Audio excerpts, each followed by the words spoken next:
لله الذي كفى وسلام على عباده الذين اصطفى أما بعد فأعوذ بالله من الشيطان الرجيم بسم الله الرحمن الرحيم ليهلك من هلك عن بينة ويحيى من حي عن بينة صدق الله العلي العظيم. قابل صد احترام امیر مقامی جناب محمد رفعت صاحب شہر اورنگ آباد، دیگر ذمہ داران جماعت اور میرے سامنے تشریف فرما ملت اسلامیہ اور تحریک اسلامی کی شاہین صفت، عزم اور حوصلے سے معمور اور ایک نئے انقلاب کی نقیب نوجوان دوستو، السلام علیکم ورحمۃ اللہ وبرکاتہ. آج 17 رمضان کی مناسبت سے ہمارے محبوب حقیقی سیدنا محمد مصطفیٰ صلی اللہ علیہ وسلم کی سیرت کا ایک روشن باب، جسے ہم یوم الفرقان اور جنگ بدر کے نام سے جانتے ہیں، اسے سمجھنے اور اس کے اسباب کو ذہن نشین کرنے کے لیے ہم سب یہاں جمع ہوئے ہیں. اللہ رب العالمین کی دعا ہے کہ پروردگار ہمیں جناب محمد رسول اللہ صلی اللہ علیہ وسلم کی سیرت پاک کو پورے آگہی اور شعور کے ساتھ سمجھنے کی توفیق عطا فرمائے. بزرگان محترم اور نوجوان دوستو، تاریخ قوموں کا حافظہ ہوتی ہے. جو قومیں اپنے تاریخ کو یاد رکھتی ہیں وہ دنیا میں زندہ رہنے کا حق پاتی ہیں، اور جو قومیں اپنی تاریخ کو فراموش کر دیتی ہیں وہ قومیں خود فراموش ہوتی ہیں اور بے وزن ہو کر رہ جاتی ہیں. اس لیے دنیا میں ہمیشہ ظالم طاقتوں نے اس بات کی کوشش کی ہے کہ جن قوموں کو غلامی کا سبق سکھایا جائے ان سے ان کی روشن تاریخ کو چھین لیا جائے، کہ جب کسی سے اس کی روشن تاریخ چھین لی جائے تو پھر دنیا میں وہ اس کا جینے کا انداز بدل جاتا ہے. تحریک اسلامی کے مشہور شاعر حفیظ میرٹھی رحمۃ اللہ علیہ نے ایک بہت پیاری بات ارشاد فرمائی تھی. حفیظ فرماتے ہیں کہ آج کی بدحال دنیا کے بھی دن پھر جائیں گے، آج کی بدحال دنیا کے بھی دن پھر جائیں گے، اے مورخ ہم اگر تاریخ دورانے اٹھے. اے مورخ، اگر امت مسلمہ اپنی تاریخ کو دورانے اٹھے تو نہ صرف اپنی تقدیر بدل سکتی ہے بلکہ پورے عالم انسانی کی تقدیر بدل سکتی ہے. حضرات گرامی، آئیے کہ ہم بہت ہی مختصر وقت میں تاریخ کے ایک روشن ترین باب کو سمجھنے کی کوشش کریں. ہم جانتے ہیں کہ جناب محمد رسول اللہ صلی اللہ علیہ وسلم کی سیرت پاک میں جنگ بدر کا واقعہ ایک غیر معمولی اہمیت کا حامل ہے. اللہ رب العالمین نے جنگ بدر کے تعلق سے بکثرت آیات مبارکہ قرآن میں نازل فرمائی ہے. سورہ انفال مکمل طور سے جنگ بدر کے حالات پر ایک تبصرہ ہے. پھر سورہ آل عمران میں اور دیگر سورتوں میں بھی جنگ بدر کا واقعہ موجود ہے. اللہ کی زندہ کلام میں جنگ بدر کی تاریخ جو محفوظ کی گئی ہے وہ اس لیے محفوظ کی گئی ہے تاکہ قیامت تک امت مسلمہ اپنے تاریخ کے اس روشن سبق، اس روشن باب سے سبق حاصل کریں.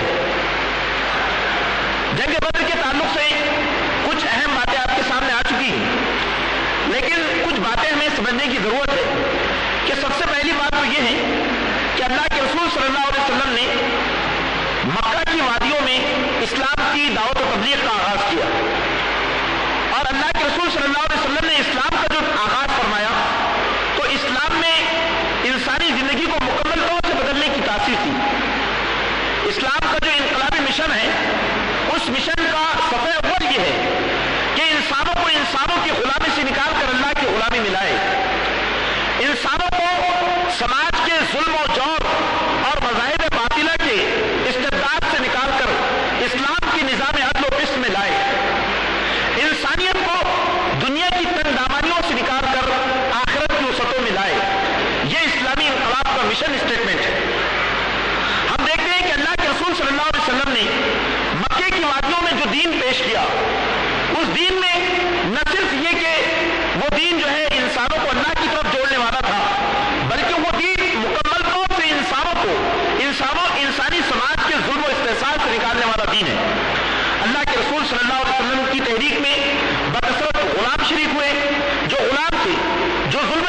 के शिकार थे, अल्लाह के रसूल सल्लल्लाहु अलैहि वसल्लम ने उनको अपने दामन रहमत में जगह दी। अल्लाह के रसूल सल्लल्लाहु अलैहि वसल्लम ने बैनुल अक़वामी मसावात का सबक दिया। अल्लाह के रसूल सल्लल्लाहु अलैहि वसल्लम ने हर तरह की हज़बियत जाहिलिया को खत्म किया, और अल्लाह के रसूल सल्लल्लाहु अलैहि वसल्लम ने जालिम इंसानों की बादशाहत को चैलेंज किया। नबी अकरम सल्लल्लाहु अलैहि वसल्लम की मक्के की जो तहरीक थी, वो तहरीक दरअसल आलम इंसानी की कि एक हमगीर और आलमगीर इनकलाब की आमद का यानी वो एक निशाना था। इसीलिए आप देखिए कि जब अल्लाह के रसूल सल्लल्लाहु अलैहि वसल्लम ने मक्के की गलियों में दावत दीन को पेश किया, तो बड़े बड़े सरदार आपके पास आए, और सरदारों ने क्या कहा, बहुत जो मक्के के सरदार थे बड़े ज़हीन लोग थे, वो जानते थे कि मोहम्मद सल्लल्लाहु अलैहि वसल्लम की ये जो तहरीक है, ये तहरीक सिर्फ बुतों को पाश करने वाली तहरीक नहीं है, ये तहरीक सिर्फ और सिर्फ मक्के के हुदूद में चलने वाली तहरीक नहीं है, बल्कि इसकी इनकलाबी आहट ये दुनिया की बड़ी बड़ी जालिम कौमों को कुचल कर रख देने वाली है। इसलिए मक्के के अंदर हम देखते हैं कि सरदारों ने यह मशवरा किया कि मोहम्मद सल्लल्लाहु अलैहि वसल्लम के इस मिशन को जितना लालच देकर और जितने भी यानी उनके मफादात को पूरा करके, मादी मफादात को पूरा करके रोका जा सकता है, रोके। हम देखते हैं कि अल्लाह के रसूल सल्लल्लाहु अलैहि वसल्लम के सामने जो लालचें पेश की गई, उसमें यह भी है कि हम आपको अरब का मालदार तरीन आदमी बना देते हैं, अरब के सारे खजानों का मालिक बना देते हैं, हम आपको अरब का बादशाह बना देते हैं, हम अरब की खूबसूरत तरीन लड़की को आपकी निकाह में दे देते हैं। अल्लाह के रसूल सल्लल्लाहु अलैहि वसल्लम ने उसके मुकाबले में क्या बात इरशाद फरमाई?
صلی اللہ علیہ وسلم نے اپنے صحابہ کی جو تربیت فرمائی وہ ہمہ جہدی تربیت تھی، ہمہ گیر تربیت تھی۔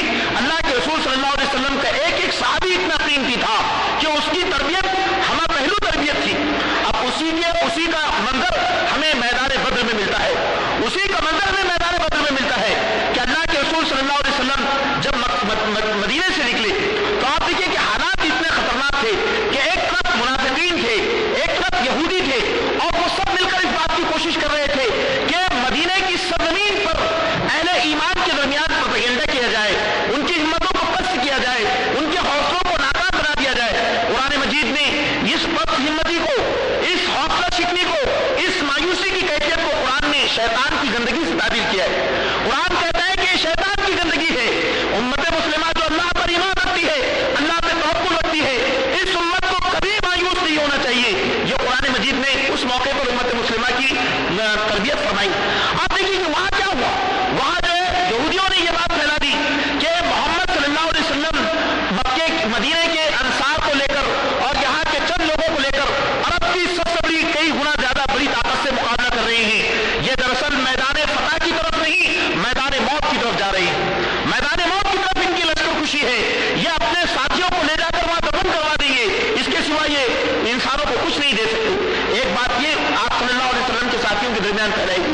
پھر ہم دیکھتے ہیں کہ حالات اتنے نازک تھے کہ ان حالات میں اللہ کے رسول صلی اللہ علیہ وسلم نے اپنے ساتھیوں کی جو تربیت فرمائی تھی، وہاں اللہ کے رسول صلی اللہ علیہ وسلم آپ جانتے ہیں کہ چاروں طرف سے کفار مکہ کے لیے حالات اللہ کے رسول تنگ فرما رہے تھے۔ کیوں؟ اس لیے تاکہ ان کو یہ معلوم ہو کہ محمد صلی اللہ علیہ وسلم یہ بے خبر لیڈر نہیں ہے بلکہ حالات سے خود باخبر ہے۔ اللہ کے رسول صلی اللہ علیہ وسلم نے جو اہم شاہراہ تھی، جس شاہراہ کا نام ہے وہ شاہراہ جو کہ شام اور مکے کے درمیان تھی، جو بین الاقوامی رابطہ تھا، جو تجارتی رابطہ تھا، اس شاہراہ کو ہم عربی تاریخ میں دیکھیں تو اس کا نام ہے کہ وہ عربی دنیا کی لائف لائن ہے۔ لائف لائن کہ اگر وہ شاہراہ عربوں سے چھین لی جائے تو عرب ریگستانوں کے اندر بھٹک جائیں گے۔ اس شاہراہ پر نبی اکرم صلی اللہ علیہ وسلم نے بہت ہی حکمت کے ساتھ قبضہ کیا اور اس شاہراہ کو اپنے کنٹرول میں کیا۔ اس کے نتیجے میں عربوں نے اس بات کو محسوس کر لیا کہ یہ شاہراہ جو بین الاقوامی رابطے کا ایک ذریعہ ہے اور ہمارے تجارتی رابطہ ہے، اس شاہراہ پر محمد صلی اللہ علیہ وسلم کا قبضہ یہ دراصل ہماری ناکابندی ہے، یہ ہمارا رابطہ، یہ ہماری شہرت کو کاٹ دینے کے مترادف ہے۔ اس لیے جو ہے قریش مکہ اس بات سے خود باخبر تھے۔ تیسرے یہ تھا کہ قریش مکہ دراصل مستقل اس بات کی کوشش کر رہے تھے کہ جتنے وسائل جمع کیے جا سکتے ہیں جمع کر لیے جائیں، اور ان وسائل کو جمع کرنے کے بعد محمد صلی اللہ علیہ وسلم پر اور مدینہ پر ایک ایسا حملہ کیا جائے کہ جس کے نتیجے میں مدینے کی اینٹ سے اینٹ بجا دی جائے۔ اس کے لیے انہوں نے بڑے پیمانے پر تجارتی قافلے روانہ کیے۔ انہی تجارتی قافلوں میں سے ایک بڑا تجارتی قافلہ تھا جو ابو سفیان کی قیادت میں شام گیا تھا۔ اس تجارتی قافلے میں مکے کے تمام قبیلوں کی جو ہے کیپٹل اس میں موجود تھا۔ اس کا جو کیپٹل تھا 50,000 دینار کے برابر تھا، اور اس میں تقریباً جو ہے 1,000 اونٹ تھے۔ یہ جو قافلہ شام سے واپس آ رہا تھا اور اس قافلے کی اطلاع محمد رسول اللہ صلی اللہ علیہ وسلم کو ملی تو اللہ کے رسول صلی اللہ علیہ وسلم نے اپنی فوج تیار کی تاکہ اس قافلے کے اوپر حملہ کریں، کیونکہ وہ جو قافلہ تھا وہ قافلہ مکہ جا کر اس کا پورا پیسہ، اس کا پورا سامان تجارت وہ دراصل مسلمانوں کے خلاف جنگی اسکیم کے تحت خرچ ہونے والا تھا۔ لیکن ابو سفیان بھی بہت باخبر تھا۔ ابو سفیان نے فوراً مکے میں یہ اطلاع بھیج دی کہ ایسے اور ایسے حالات بن گئے ہیں۔ مکے کے اندر یہ خبر جیسے ہی پہنچی مکے کے لوگ بیدار ہو گئے۔ ابو جہل نے بہت خوفناک حالات بنا دیے اور ابو جہل نے مکے کے لوگوں سے کہا کہ لوگوں یہ جو ہے ایسا موقع آ گیا ہے کہ ہمیں اپنے قافلے کو بچانا ضروری ہے، اور یہ ضروری ہے کہ ہم اس موقع سے فائدہ اٹھا کر ہمیشہ کے لیے اسلامی ریاست کا نام و نشان مٹا دیں۔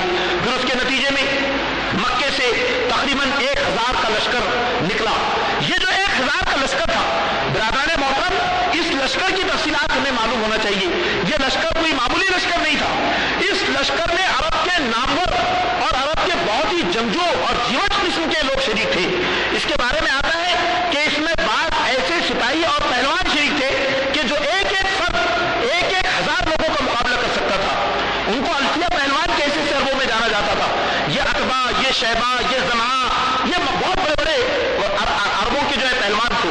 اور دوسری بات یہ ہے کہ ان کے بڑے بڑے سردار جو ہیں یہ پورے زرے بختر میں پورے لوہے کے لباس میں ڈھکے ہوئے تھے۔ ان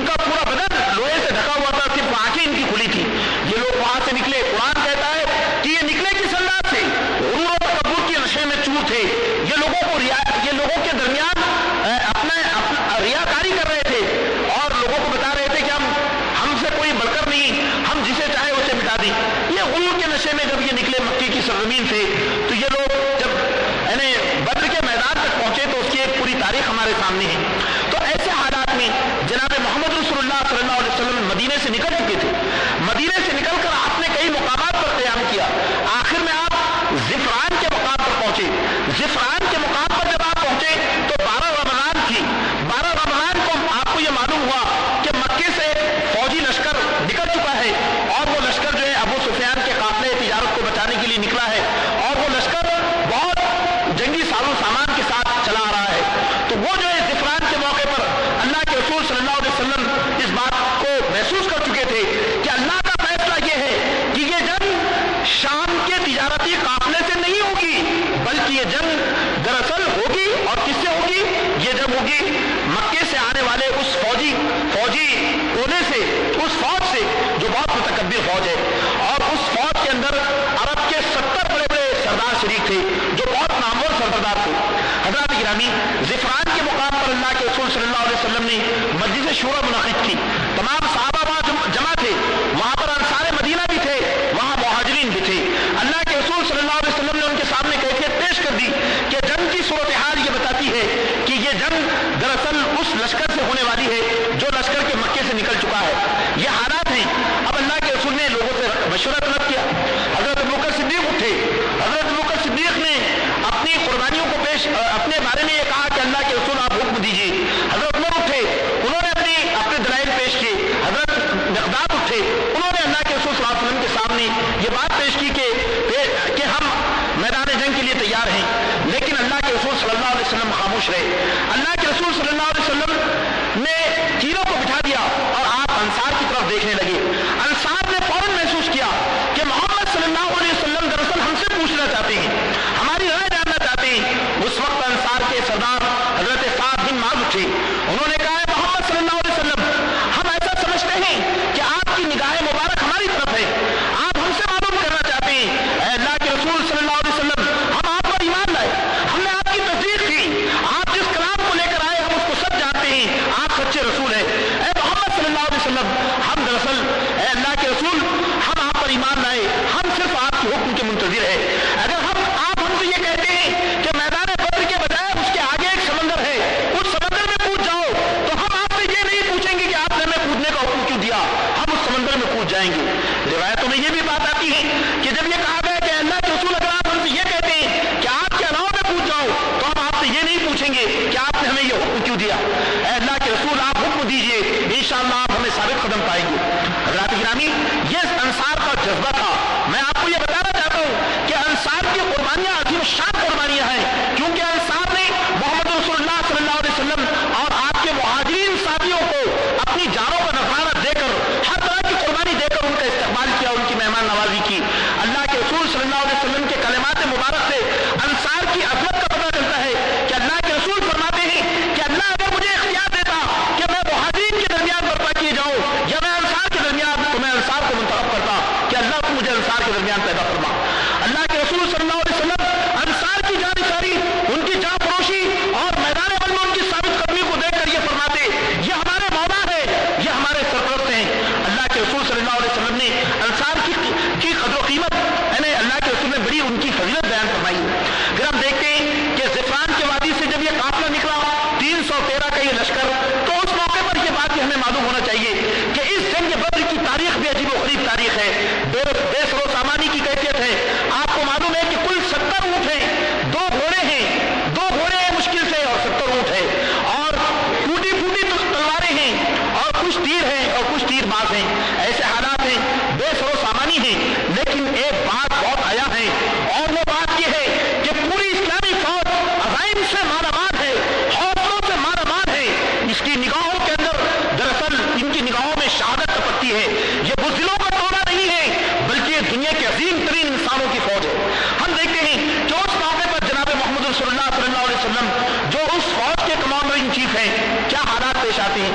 उस मौके पर सबसे पहली बात तो यह है जो हमें याद रखनी चाहिए कि अल्लाह के रसूल सल्लल्लाहु अलैहि वसल्लम जब मदीने से निकले थे, तो मदीने की हमारी सहाबियात माओं ने जिस अंदाज से इस्लामी फौज को रुख़्सत किया, वो कोई मामूली अंदाज नहीं था।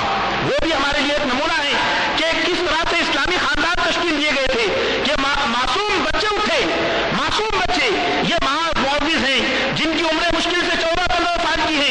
ये अल्लाह के रसूल सल्लल्लाहु अलैहि वसल्लम की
वो बच्चे वहां से निकले।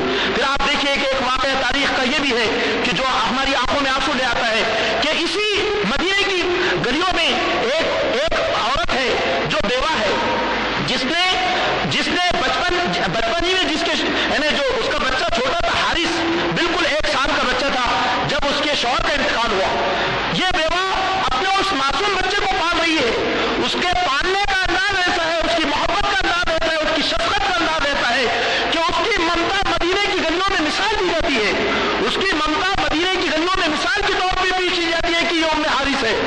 उसने अपने बच्चे की मोहब्बत में शादी नहीं की, अपनी जवानी यूं ही गुजार दी। जब वो बच्चा 19-20 साल की उम्र का हुआ और मैदान बद्र का ऐलान हुआ तो उस वक्त उस बच्चे ने अपनी माँ से कहा है, माँ मुझे बद्र के लिए इजाजत दे। माँ ने कहा, बेटे ये कैसे? माँ जानती थी, वो माँ जिसके बारे में ये बात आती है कि वो अपने बेटे को एक लम्हे के लिए अपनी आंखों से दूर नहीं करती थी, जा जाकर अपने बेटे को देखती थी। जब बेटे के सुबह और शाम मुतालबे होने लगे तो उम्मे हारिस ने अपने लख्ते जिगर हारिस को इजाजत दे दी और अपने गले से लगाकर कहा है, मेरे बेटे मैदान बद्र में जाओ, लेकिन मैं तुमसे ये तवक्को रखती हूँ कि तुम मैदान बद्र में पीठ नहीं दिखाओगे, तुम बुज़दिलों की तरह नहीं रहोगे। और अपने लख्ते जिगर को वो रवाना करती। आप देखिए, और उसी मौके पर हम भी ये भी देखते हैं कि अल्लाह के रसूल सल्लल्लाहु अलैहि वसल्लम की जो इस्लामी फौज थी, इसकी बेसामानी अपनी जगह थी। उस मौके पर जो फौज का परचम है, उस परचम को, जो उसका झंडा है फौज का परचम, उस परचम को बनाने के लिए हमारी माँ सैयदा आयशा रज़ियल्लाहु ताला अन्हा का दुपट्टा फाड़कर वो परचम बनाया गया था, वो बद्र का परचम बनाया गया था। और ये फौज जब मैदान की तरफ रवाना होती है तो ये भी तारीख अपनी जगह है कि इस फौज के जो साथी हैं, एक के 3 के हिस्से में एक ऊंट आता है, 3 के हिस्से में एक ऊंट आता है। और ऊंट का कैसा मामला है कि 2 लोग ऊपर बैठते हैं और एक सवारी को लेकर चलता है। तो अल्लाह के रसूल सल्लल्लाहु अलैहि वसल्लम भी मसावात की मिसाल पेश करते हैं कि दुनिया के बड़े बड़े बादशाह और दुनिया के बड़े बड़े हुक्मरान जो मसावात इंसानी की बात करते हैं, उनके लिए रोशन मिसाल है कि अल्लाह के रसूल सल्लल्लाहु अलैहि वसल्लम के हिस्से में भी एक ऊंट आता है। अल्लाह के रसूल, हजरत अली और अबू लुबाबा, ये 3 सहाबा, एक ऊंट उनके हिस्से में आता है।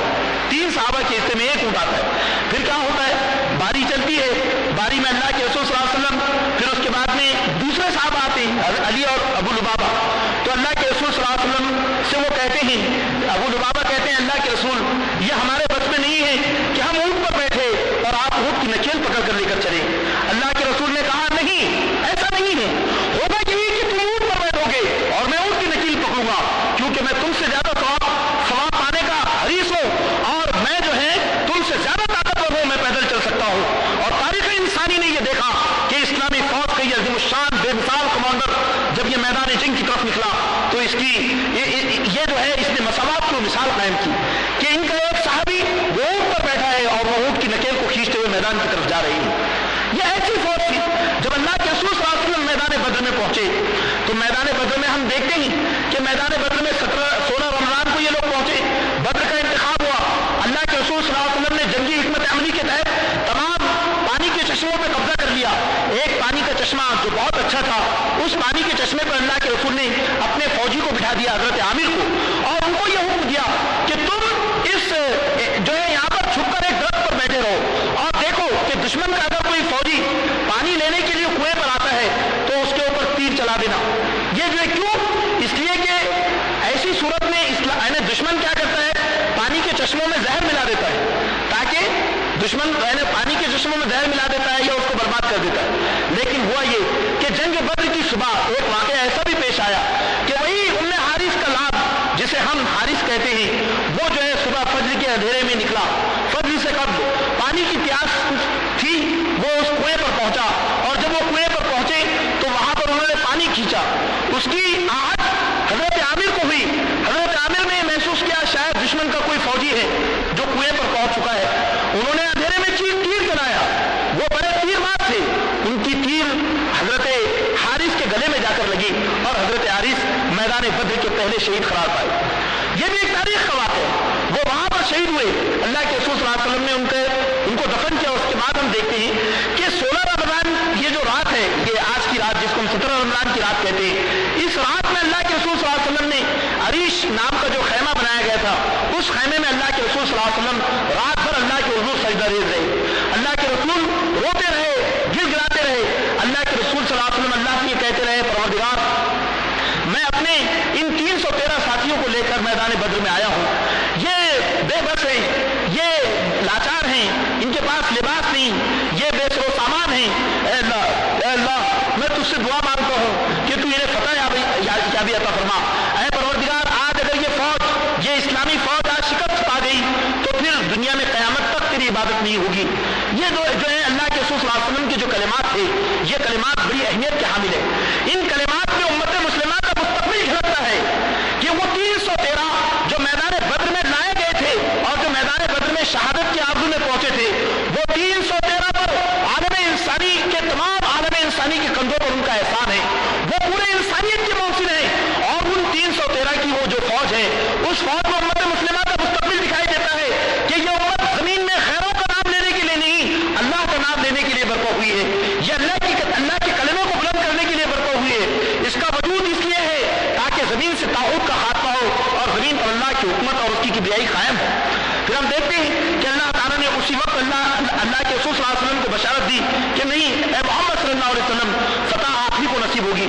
अल्लाह के रसूल सल्लल्लाहु अलैहि वसल्लम मैदान बद्र में जब सुबह तशरीफ लाए, अल्लाह के रसूल ने तीर के निशान से अपनी फौज को बिल्कुल अलर्ट किया और अलर्ट इस अंदाज से किया कि मौर्रिखीन ये लिखते हैं, मैंने यूरोपियन मौर्रिखीन को इस सिलसिले में पढ़ा है, वो ये कहते हैं कि मोहम्मद सल्लल्लाहु अलैहि वसल्लम ने मैदान जंग में फौज को जिस अंदाज से तरतीब दिया था, वो फौजी तरतीब ये बताती है कि वो फौजी तरतीब जो है आज तक किसी कमांडर ने अपने मुख्तसर की फौज को उतने मुनज़्ज़म तरीके से तरतीब नहीं दिया।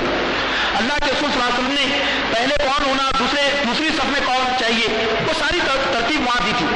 उस मौके पर हम देखते हैं कि अल्लाह के रसूल सल्लल्लाहु अलैहि वसल्लम जब तीर के निशान से लोगों को सीधा कर रहे थे, तो उस मौके पर हजरत सवाद बिन गजिया एक सहाबी थे, उन्होंने फौरन अल्लाह के रसूल सल्लल्लाहु अलैहि वसल्लम से कहा कि अल्लाह के रसूल, आपने मुझे तकलीफ पहुंचाई है और मुझे इंसाफ चाहिए। एकदम सहाबा के अंदर एक बेचैनी पैदा होगी कि सवाब क्या कह रही हैं, तो उन्होंने कहा ठीक है, तुम क्या चाहते हो? कहा अल्लाह के रसूल, अपना बतन मुबारक से कपड़ा हटाइए। तो अल्लाह के रसूल ने अपना कपड़ा हटाया, तो उन्होंने अल्लाह के रसूल सल्लल्लाहु अलैहि वसल्लम को बोसा दिया और बोसा लेकर कहा अल्लाह के रसूल, मैं चाहता था कि कोई तदबीर मिले और मैं आपके जिस्म मुबारक से अपने लब को जो है छू लूं ताकि ये हसरत मेरी पूरी हो जाए, क्योंकि मैं ये समझता हूं कि शायद ये मैदान बद्र ये मेरे लिए, ये मेरी जिंदगी का आखिरी मौरिका है, मैं इसमें ऐसा लड़ूंगा कि मुझे जाम शहादत नौशमिल हो जाए। अल्लाह के रसूल से उन्होंने दुआ भी की। तो हज़रात गिरामी, जो मैदान बद्र में अल्लाह के रसूल सल्लल्लाहु अलैहि वसल्लम का जो काम है, उस पर भी हमें निगाह रखने की जरूरत है कि किस तरह अल्लाह के रसूल ने अपनी फौजी तरबियत दी और वहां पर अल्लाह के रसूल सल्लल्लाहु अलैहि वसल्लम ने यह बात बता दी अपने सहाबा को कि ये खुश हो जाओ कि आज कामयाबी तुम्हारा मुकद्दर है। आज तुम्हारे सामने अरब की जो फौज मौजूद है, तो ये अरबों ने अपने जिगरगोशों को, अपने जिगर के टुकड़ों को तुम्हारे सामने लाकर रख दिया है। आज अरबों ने जिगरगोशों को तुम्हारे सामने लाकर रख दिया है। अल्लाह के रसूल सल्लल्लाहु अलैहि वसल्लम ने अपनी फौज को ऐसा हौसला दिया कि अपनी फौज को यह बता दिया कि देखो ये मैदान बद्र है, यहाँ अबू जहल मारा जाएगा, यहाँ पर शैबा मारा जाएगा, यहाँ अतबा मारा जाएगा, यहाँ ये मारा जाएगा, यहाँ ये मारा जाएगा। अरबों के बड़े बड़े सरदारों के कत्ल और उनकी मौत की अल्लाह के रसूल सल्लल्लाहु अलैहि वसल्लम ने वहां बशारत दी। ये बड़ी गैर मामूली बात थी।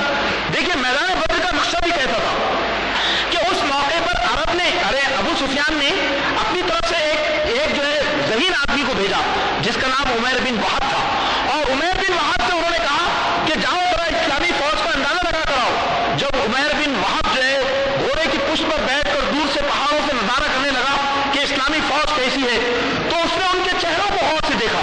फिर उससे पूछा अबू सुफियान ने और अबू जहल ने कि क्या हाल है इस्लामी फौज का, तो उसने कहा कि वो लगभग 300 हैं, लेकिन उसकी कैफियत कैसी है? तो उसने कहा कि मैंने इस्लामी फौज के चेहरों को देखा, मैं जानता हूं लोगों के चेहरों को देखकर पहचानता हूं। मैंने महसूस किया कि एक ऐसी फौज से तुम्हारा मुकाबला है कि जिस फौज की निगाहों में मैंने मौत देखी है, वो या तो मैदान बद्र में उनका हर एक आदमी शहीद हो जाएगा, मौत से दो चार होगा, या फिर वो तुम पर फतह पाएंगे। दोनों में से कोई एक रास्ता हो सकता है, क्योंकि मैंने उनकी आंखों में मौत देखी है। वो बड़े बहादुर और जियाने लोग हैं और वो हौसले से मामूर लोग हैं। हज़रात गिरामी, जब जंग शुरू हुई तो मैदान जंग का नक्शा देखिए कि मैदान जंग में क्या होता है। मैदान जंग में अल्लाह के रसूल सल्लल्लाहु अलैहि वसल्लम अपने जो रिवायत के मुताबिक उधर से 3 बहादुर फौजी निकलते हैं, जिसमें अतबा है, शैबा है और वलीद है, और इधर से अल्लाह के रसूल सल्लल्लाहु अलैहि वसल्लम अपने 3 साथियों को रवाना करना चाहती तो तीनों के तीनों अंसारी खड़े हो जाते। वो कहते हैं अल्लाह के रसूल हमको भेजिए। अल्लाह के रसूल अपने अंसारी सहाबा को देखते हैं, उनकी पेशकदमी को, उनके अज़्म हौसले को, उनके डेडिकेशन को, उनके कमिटमेंट को देखते हैं। अल्लाह के रसूल उनकी हिम्मत अफजाई फरमाते हैं। लेकिन अल्लाह के रसूल सल्लल्लाहु अलैहि वसल्लम कहते हैं नहीं, इस जंग में सबसे पहले अली उतरेंगे। अली उतरेंगे क्यों? ताकि तारीख इंसानी इस बात को नोट कर ले कि मोहम्मद सल्लल्लाहु अलैहि वसल्लम ने मैदान बद्र में सबसे पहले अपने लख्त जिगर को उतारा था। अपने लख्त जिगर को अल्लाह के रसूल सल्लल्लाहु अलैहि वसल्लम ने उतारा था। फिर अल्लाह के रसूल ने दूसरे नंबर पर जो है हजरत उबैदा बिन हारिस को उतारा। और इसी तरह से अल्लाह के रसूल ने तीनों सहाबा को जो उतारा वो अल्लाह के रसूल सल्लल्लाहु अलैहि वसल्लम के बिल्कुल खूनी रिश्ते के लोग थे। और हम देखते हैं कि हजरत अली ने शैबा और हजरत अली का मुकाबला था। शैबा अपने आप में एक बड़ा पहलवान था जो 100-1000 फौजियों का मुकाबला कर सकता था और घोड़े पर बैठा हुआ और बिल्कुल गुरूर और गुरूर के नशे में चूर था, पूरा लोहे से डूबा हुआ था। हजरत अली ने उसको एक बार में सिर्फ हजरत अली ने उसको घोड़े की पुष्ट से नीचे गिरा दिया और वो भागता हुआ मौत के मुंह में पहुंच गया। हजरत अली का ये जो कारनामा था, ये कारनामा किस बात की दलील है? ये इस बात की दलील है कि हजरत अली बचपन से लेकर जवानी तक मोहम्मद अरबी सल्लल्लाहु अलैहि वसल्लम की सरपरस्ती में तरबियत पाई। आपने अपनी तरबियत में पलने वाली औलाद को कमजोर बेदस्तपा नहीं, ज़ईफ नहीं बनाया, बल्कि आपने अपनी आगोश तरबियत में पलने वाले नौजवान को दुनिया का सैफुल्लाह बना दिया। ये सैफुल्लाह है, ये असदुल्लाह है, ये अल्लाह का शेर है, ये अल्लाह के शेर है जो अल्लाह के रसूल सल्लल्लाहु अलैहि वसल्लम की तरबियत में पले ही। ये ऐसे लंगड़े लूले लोग नहीं थे। इसीलिए अल्लामा इक़बाल रहमतुल्लाह अलैह ने ये बात कही है कि वो नबूवत है मुसलमान के लिए बर्ग हशीश, वो नबूवत है मुसलमान के लिए बर्ग हशीश जिस नबूवत में न हो शौकत और अज़मत का प्याम, जिस नबूवत में न हो शौकत और अज़मत का प्याम। हम देखते हैं कि कुफ़ार के तीनों पहलवान वो मैदान बद्र में मारे गए। उसके बाद जंग शुरू होती है। जंग का वो पूरा मंजर हमारे सामने है कि इस्लामी फौज किस तरह से मुनज़्ज़म तरीके से उनसे हमलावर होती है। हजरत अमीर हमजा रज़ियल्लाहु ताला अन्हु की क़यादत में कैसे जो है क़यादा फौज, उसके बाद में जो सवार फौज, तीरंदाज किस तरह से हमलावर होते हैं कि दोपहर तक सिर्फ बमुश्किल 5 से 8 घंटों के अंदर पूरे मैदान बद्र का फैसला हो जाता है। जो आयत मैंने आपके सामने कुरान की शुरू में तिलावत की थी, जिसमें अल्लाह ताला ने ये जंग बद्र का मकसद बयान किया। क्या मकसद है? लियहलका मन हलका अन बय्यिनतिन व यहया मन हय्या अन बय्यिना। ये जंग इसलिए बर्पा की गई है ताकि दुनिया में जिसको जिंदा रहना है दलील रोशन के साथ जिंदा रहे और जिसको मरना है दलील रोशन के साथ मरे। कि इस्लामी फौज है, इसका कोई मुकाबला नहीं हो सकता। तो वहां हम देखते हैं कि अल्लाह के रसूल सल्लल्लाहु अलैहि वसल्लम ने की फौज ने जो हमला किया, फिर उसके बाद में मक्के के बड़े बड़े सरदार उसमें मारे गए। वो माज मुअव्विस, वो नौजवान बच्चे, उन्होंने अबू जहल का पता पूछा और अबू जहल पर टूट पड़े। अबू जहल पर टूट पड़ने के बाद उन्होंने अबू जहल पर ऐसी ज़रबेकारी की कि अबू जहल जो है अपने घोड़े से जमीन पर गिर पड़ा, अपने ऊंट से जमीन पर गिर पड़ा। और उस वक्त जो है इकरमा बिन अबी जहल ने मुअव्विस पर हमला किया और मुअव्विस का हाथ जो है आधा कटकर जमीन पर लटकने लगा। तो मुअव्विस ने उस हाथ को जमीन पर रखा और उस पर पैर रखकर झटके से उस हाथ को तोड़कर फेंक दिया और फिर हमलावर हुआ।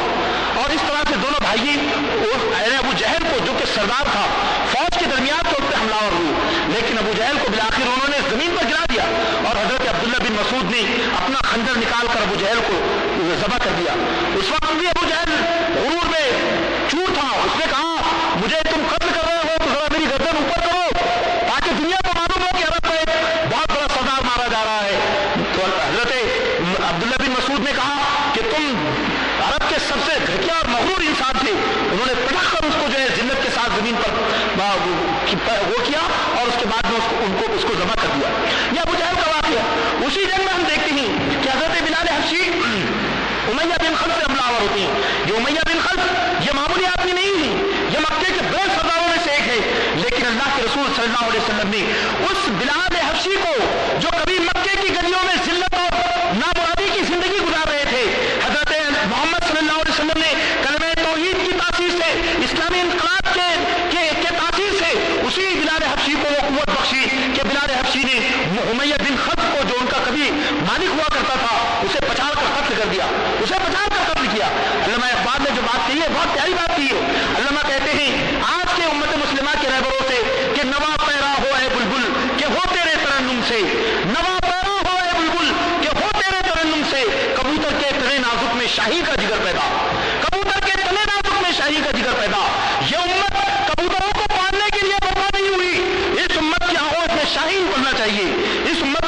شہید کرنا چاہیے۔ آپ دیکھیں کس طرح سے اللہ کے رسول صلی اللہ علیہ وسلم نے میدان بدر میں یہ کارنامے انجام دیا آپ کے صحابہ نے۔ ظاہر سی بات ہے یہ خود اعتمادی سے، یہ خدا اعتمادی سے یہ جو ہے خوب واقف تھے، ان کا اللہ پہ بھروسہ تھا، اللہ پہ ثقل اور توکل تھا انہیں۔ قرآن نے ان کی صفات بیان کی کہ کیوں وہ غالب ہوئے۔ غالب ہونے کی کچھ بنیادیں ہیں، ظاہر سی بات ہے کہ امیدوں اور آرزوؤں کی بنیاد پر کبھی دنیا میں کوئی انقلاب نہیں آتے۔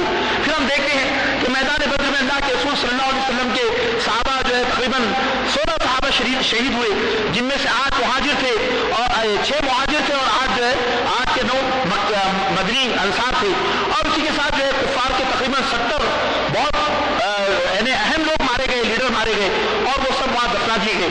اللہ کے رسول صلی اللہ علیہ وسلم جو ہے 70-75 قیدیوں کو لے کر بھی مکے کی طرف روانہ ہوئی۔ 3 دن تک آپ میدان بدر میں رہے، فوجیوں کو جو شہید تھے ان کو اعزاز کے ساتھ دفن کیا، اور باقی جتنے ان کے دشمن کے بھی جو فوجی تھے ان فوجیوں کو بھی جو ہے اللہ کے رسول صلی اللہ علیہ وسلم نے کسی کا مسئلہ نہیں ہونے دیا، بلکہ بہت ہی یعنی ان کو دفن کیا، ان کی لاشوں کا مسئلہ نہیں ہونے دیا، انسانی احترام کا ملحوظ رکھا۔ اور اس کے بعد میں جو قیدی آئے ان قیدیوں کے ساتھ اللہ کے رسول صلی اللہ علیہ وسلم نے ان کے حقوق متعین کیے، ایسے حقوق کہ اللہ کے رسول صلی اللہ علیہ وسلم کی تاریخ میں آتا ہے کہ صحابہ نے قیدیوں کا ایسا ان کا خیال رکھا کہ وہ خود بھوکے رہتے تھے اور قیدیوں کو کھلاتے تھے، خود خراب کھانا کھاتے اور قیدیوں کو اچھے سے اچھا کھانا کھلاتے، اور ان کے ساتھ میں بڑی ضیافت کا اہتمام کیا، کبھی قیدیوں پر جو ہے انہوں نے ظلم نہیں کیا۔ اللہ کے رسول صلی اللہ علیہ وسلم ان قیدیوں کو لے کر جب مدینہ پہنچے تو مدینہ کا بھی ایک عجیب منظر تھا۔ مدینے میں اللہ کے رسول صلی اللہ علیہ وسلم کی لخت جگر جو ہے بورے نظر رقیہ رضی اللہ تعالیٰ عنہ جو آپ کی بیٹی تھی وہ انتقال فرما چکی تھی۔ ٹھیک اس دن انتقال آپ نے فرمایا جس دن بدر برپا ہوئی، بدر کے جس دن میدان بدر تھا اسی دن جو ہے حضرت رقیہ کا انتقال ہوا۔ حضرت عثمان غنی وہیں تھے، حضرت عثمان غنی محمد صلی اللہ علیہ وسلم کی دختر کو دفنا کر قبرستان سے واپس آ رہے تھے، کیا منظر ہوگا۔ اللہ کے رسول صلی اللہ علیہ وسلم مدینہ میں داخل ہوئے۔ اب مدینہ میں جب اللہ کے رسول داخل ہوئے تو مدینہ کی عورتیں جو بیویاں ہیں شوہروں کی وہ نکل آئی، مائیں نکل آئی، ہر ایک اپنے لخت جگر کو مل رہا ہے اور ساری کیفیت ہے۔ اس موقع پر ام حارث بھی ہے، وہ بھی نکلتی ہے اور وہ بھی مکے کی مدینے سے وارحانہ انداز میں دوڑتی ہوئی جاتی ہے اور اسلامی فوج کا استقبال کرتی ہے۔ اس فوج میں ایک ایک کے چہرے کو دیکھتی ہے اور بہت ہی اشتیاق کے ساتھ پوچھتی ہے میرا حارث کہاں ہے، میرا حارث کہاں ہے۔ کوئی اس کو جواب نہیں دیتا۔ ظاہر سی بات ہے کہ اس کی کیفیت کو سب سمجھ رہے ہیں، اسے جواب کیسے دے۔ حضرت عامر کے پاس آتی ہیں، پوچھتے میرا حارث کہاں ہے، وہ کہتے ہیں تمہارا بیٹا میدان بدر میں شہید نہیں ہوا بلکہ وہ مارا گیا۔ جیسی وہ یہ کلمہ سنتی ہے تو بے اختیار ہوتی ہے، چیختی ہے، اور اس کی جو کیفیت ہے وہاں پر جو ہے اس کے اندر ایک عجیب منظر بن جاتا ہے۔ وہ اللہ کے رسول صلی اللہ علیہ وسلم تک دوڑتی ہے۔ اللہ کے رسول صلی اللہ علیہ وسلم جب اپنے حارث کی کیفیت دیکھتے ہیں تو اللہ کے رسول تو محبت و رحمت کے پیکر تھے، انہوں نے دیکھا کہ اپنے حارث سرابا غم اور اندوہ ہیں اور رو رہی ہے اپنے، اور کہہ رہی ہے اللہ کے رسول میں آپ کی زبان مبارک سے صرف اتنا سننا چاہتی ہوں، کیا میرا حارث میدان بدر میں شہید نہیں ہوا، کیا وہ مارا گیا، اس کی موت بے مقصد ہوئی؟ اے اللہ کے رسول میں آپ کی زبان سے سننا چاہتی ہوں۔ اللہ کے رسول صلی اللہ علیہ وسلم نے اس ماں کی درد بھری آہوں کا جواب دیا، انہوں نے کہا اے ام حارث سنو اور خوش ہو جاؤ کہ بدر کی صبح جب تمہارا بیٹا مارا گیا تو تمہارا بیٹا مارا نہیں گیا، وہ شہادت کے اعلیٰ ترین مقام کو پہنچا۔ میں نے دیکھا ہے کہ جب ام حارث کو فرشتے اس کی روح قبض کرنے کے لیے آئے تو اللہ نے اپنے مقرر فرشتوں کو بھیجا کہ ام حارث کا استقبال کرو اور حارث کو پورے اعزاز کے ساتھ جنت الفردوس میں لاؤ۔ جب وہ جنت الفردوس میں لائے گئے تو اے ام حارث سنو، جنت الفردوس میں انہیں داخل نہیں کیا گیا، جنت الفردوس کا بادشاہ بنا دیا گیا۔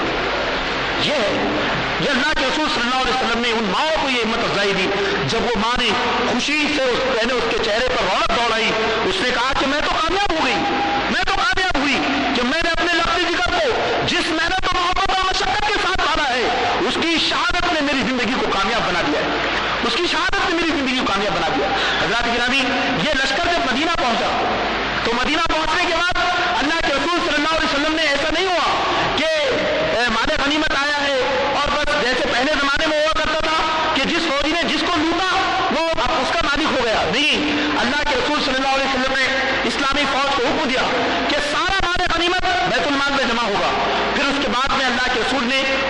गनीमत से बराबर बराबर तकसीम किया, और ये बता दिया कि ये माल गनीमत तुम्हारे लिए माल गनीमत नहीं है, बल्कि ये दरअसल अनफाल है। अनफाल यानी ये तुम्हारे लिए अलग से तुमको तोहफा दिया जा रहा है। तुम्हारा तोहफा और इनाम ये माल गनीमत नहीं है, बल्कि तुम्हारा तोहफा और इनाम तो वो है जो तुम्हें आखिरत में मिलने वाला है। जो तुम्हें आखिरत में मिलने वाला है वो है मैदान बद्र में हासिल की हुई चीजें, ये तुम्हारे लिए माल गनीमत नहीं है।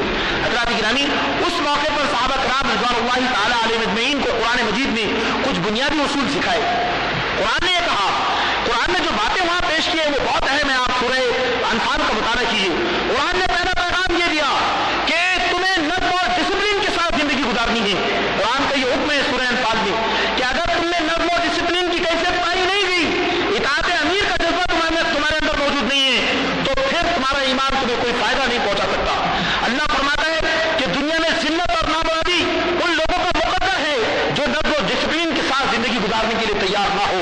ये बात कुरान ने कही। दूसरी बात कुरान ने क्या कही? कुरान ने कहा अल्लाह उसके रसूल के साथ की पुकार पर लबैक कहो, इज़ा दआकुम लिमा युहीकुम वालुम अन्ना ला यहूल बैनल मर्इ व क़ल्बी। याद रखो, रसूल जिस पैगाम की तरफ तुम्हें दावत देता है वो पैगाम जिंदगी देने वाला पैगाम है, वो पैगाम जिंदगी देने वाला पैगाम है। फिर उसके बाद में हम तीसरी चीज देखते हैं कि अल्लाह ताला ने जंग बद्र को फुरकान कहा, तो जंग बद्र को फुरकान नहीं कहा, बल्कि अल्लाह ताला ने यह भी कहा कि ऐ उम्मत मुस्लिमा, अगर तुम ईमानी औसाफ से मुत्तसिफ होंगे, ऐ उम्मत मुस्लिमा, अगर तुम नज़्म और डिसिप्लिन से, तक़वे की सिफत से आरास्ता होगे, अल्लाह और उसके रसूल के मुतीअ फरमाबरदार होगे, इस्लामी इनक़लाब के नक़ीब होगे, दाई हक़ीक़ी होंगे, आखिरत के तलबगार होंगे, तो ऐ उम्मत मुस्लिमा, तुम्हारा वजूद आलम इंसानियत के लिए फुरकान बन जाएगा। ये सिर्फ मैदान बद्र फुरकान नहीं है, बल्कि उम्मत मुस्लिमा पूरी इंसानियत के लिए फुरकान है। कुरान ने कहा या अय्युहल्लज़ीना आमनू इन तत्तक़ुल्लाह यजअल लकुम फुरकाना, क्या है लोगों जो ईमान लाए हो, अगर तुम अल्लाह का तक़वा इख्तियार करोगे तो अल्लाह तुम्हारे वजूद में फुरकान पैदा कर देगा। फुरकान कि तुम्हारा वजूद हक़ व बातिल का मियार करार पाएगा। तो ये कोई मामूली इनक़लाब नहीं है। हज़रात गिरामी, हमें अल्लाह के रसूल सल्लल्लाहु अलैहि वसल्लम की सीरत पाक से इन चीज़ों को समझना चाहिए कि पलंदराना अदाएं, सिकंदराना जलाल, ये उम्मतें हैं जहां में बहे ना शमशीरें।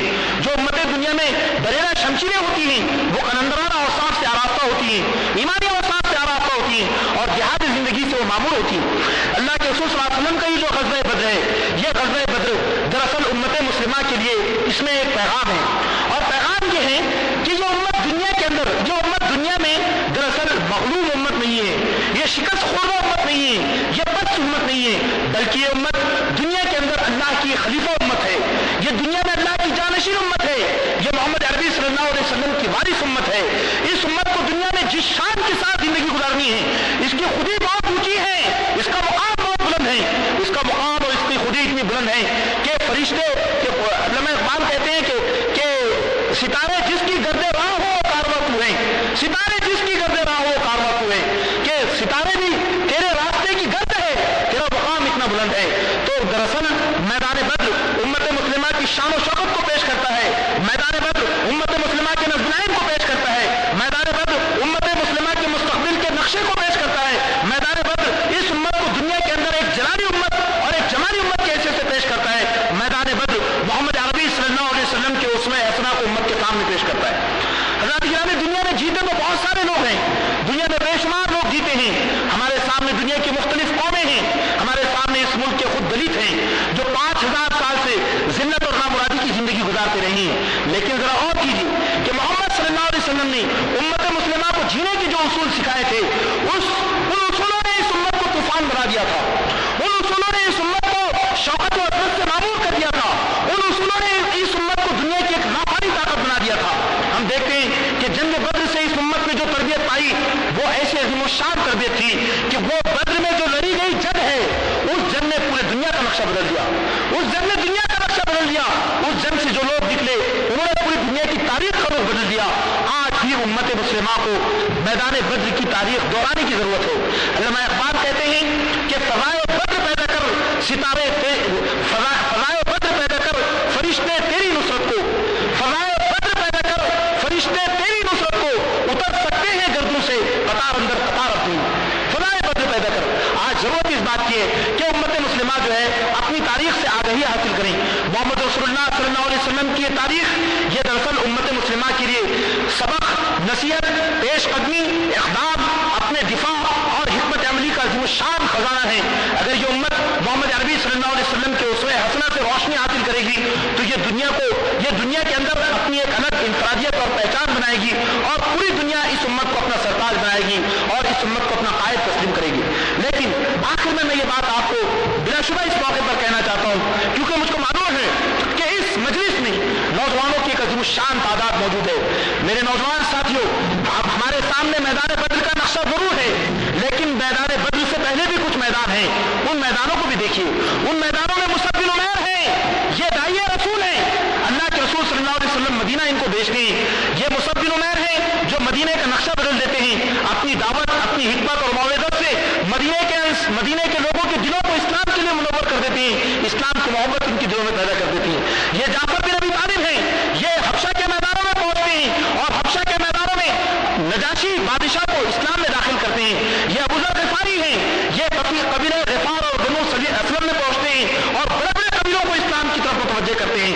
یاد رکھیے، میدان بدر یہ ہمارا تلوار کا جہاد تھا، لیکن میدان بدر سے پہلے ہماری ایک دعوت کا جہاد ہے۔ وہ نظریاتی الغار جو قرآن کی شکل میں ہمارے پاس موجود ہے، وہ نظریاتی الغار، وہ دعوت حق کی پکار جو ہمارے پاس موجود ہے، اس دعوت کی بنیاد پر آج بھی ہم دنیا کے بتکدوں میں انقلاب برپا کر سکتے ہیں۔ آج بھی ہم دنیا کے بتکدوں میں انقلاب برپا کر سکتے ہیں۔ جنگ بدر سے پہلے جنگ بدر کی تمہید مرتب کیجیے، جنگ بدر سے پہلے طائف کے میدانوں کو آباد کیجیے، جنگ بدر سے پہلے شہر ابی طالب کو بنائیے، جنگ بدر سے پہلے ہجرت کے میدانوں کو تیار کیجیے، جنگ بدر سے پہلے آپ بڑے بڑے سرداروں کے سامنے اسلام کی حقانیت کو ثابت کیجیے۔ جنگ بدر اپنے وقت پر ضرور برپا ہوگی، لیکن اس سے پہلے ایک ایسی امت کی تشکیل کیجیے جس امت کے دل میں اللہ اور اس کے رسول کی محبت ہو، دین حق کا شعور ہو، آگئی ہو، خود آگئی ہو، معرفت ذات ہو، معمور امت ہو۔ میں علامہ اقبال رحمۃ اللہ علیہ کے ان انقلابی اشعار کے ساتھ اپنی گفتگو کو مکمل کرتا ہوں۔ علامہ فرماتے ہیں کہ چشم اقوام پہ مخفی ہے حقیقت تیری، اے امت مسلمہ ابھی دنیا کی قومیں تیری حقیقت سے ناواقف ہیں، دنیا کی قومیں نابلد ہے، ناآشنا ہے، وہ نہیں جانتی کہ تیری حیثیت اور مقام کیا ہے۔ چشم اقوام سے مخفی ہے حقیقت تیری، ہے ابھی محفل ہستی کو ضرورت تیری، ہے ابھی محفل ہستی کو ضرورت تیری، اور زندہ رکھتی ہے زمانے کو حرارت تیری۔ تیرا پیغام تیرے پاس جو ایمان کی امانت ہے یہ زمانے کی زندگی ہے، زندہ رکھتی ہے زمانے کو حرارت تیری، اور کوكب قسمتیں ان کا ہے خلافت تیری، اور تو زمین میں اللہ کی خلافت کے لیے برپا ہوئی ہے۔ لیکن کرنا کیا ہے؟ وقت فرصت ہے کہاں، کام ابھی باقی ہے، وقت فرصت ہے کہاں، کام ابھی باقی ہے، اور نور توحید کا اتمام ابھی باقی ہے۔ اللہ سے دعا ہے کہ اے پروردگار ہمیں تاریخ اسلام سے آگہی عطا فرما، محمد عربی صلی اللہ علیہ وسلم سے سچا عشق اور سچی محبت عطا فرما، صحابہ کرام کی سیرتوں کو اپنی زندگی میں برتنے کی توفیق عطا فرما۔ اے رب کائنات ہماری خطاؤں کو دور فرما، غفلت کی یہ دبیز چادر جو امت مسلمہ پر ہے اس کو جو ہے اے پروردگار اس چادر کو تار تار کر دے، اس امت کو خوف غفلت سے بیدار کر دے۔ اے پروردگار اس امت کو صحیح معنوں میں امت محمدی کی حیثیت سے اپنے مرتبہ اور مقام کو سمجھنے کی توفیق عطا فرما۔ رمضان کا یہ مبارک مہینہ جس میں ہم عشرۂ مغفرت میں داخل ہو چکے ہیں، اے پروردگار ہم تجھ سے اپنے گناہوں کی مغفرت کے طلبگار ہیں، اپنے خطاؤں کی مغفرت کے طلبگار ہیں۔ اے پروردگار اس امت کے اندر اس کے ضمیر کو زندہ کر دے، اس کے عزائم کو بیدار کر دے، اور اس امت کو دنیا میں محمد عربی صلی اللہ علیہ وسلم کی جانشین امت کی حیثیت سے اپنے مقام کو اور اپنے رول کو ادا کرنے کی توفیق عطا فرما۔ ربنا تقبل منا انك انت السميع العليم وتب علينا انك انت التواب الرحيم واخر دعوانا الحمد لله رب العالمين۔